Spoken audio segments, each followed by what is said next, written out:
So clocks are kind of off.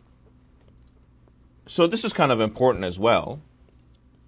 The time has to be the same on both entities.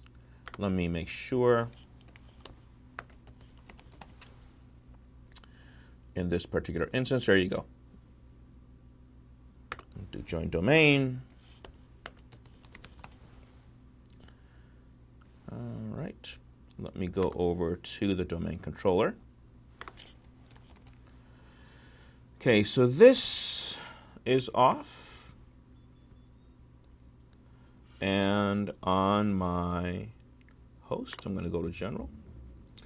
And in this particular instance, I'm going to go to networking, general.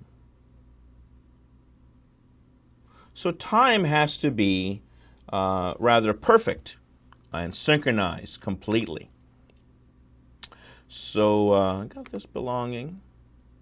So I'll come back to that. And let me walk you through these things. So on host 01, I click on search, and I have the ability to create and perform searches.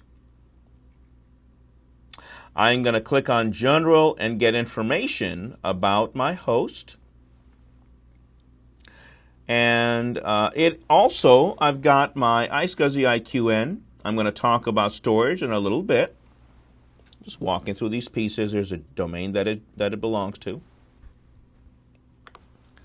Memory information.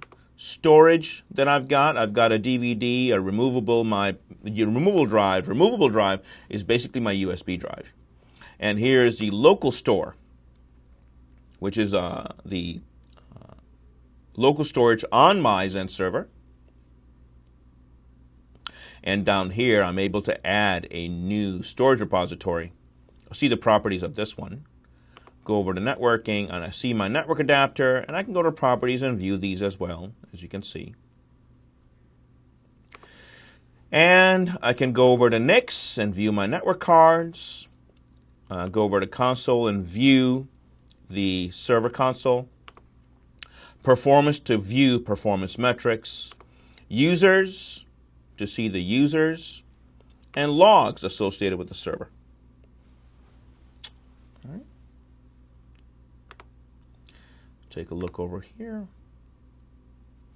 So what I want to do is I want to go over to my domain controller, and I want to change the time on this box. And the time that I want to change it to is going to be here, and I'm going to turn this into right here. I think that is the time over here. Nope, it's a little bit later. I'm going to synchronize this thing. Click date and time. Click on date and time. Like so, like so. So there's a time. I'm going to minimize this. And let's take a look if this thing likes it. Go over to users. Let's have a look. And it's having a little bit of a skew with the domain, but that's fine. I'll come back to it. So Xen Server 1 is attached to the domain. Xen Server 2 is having a little bit of an issue, but I'll worry about that later.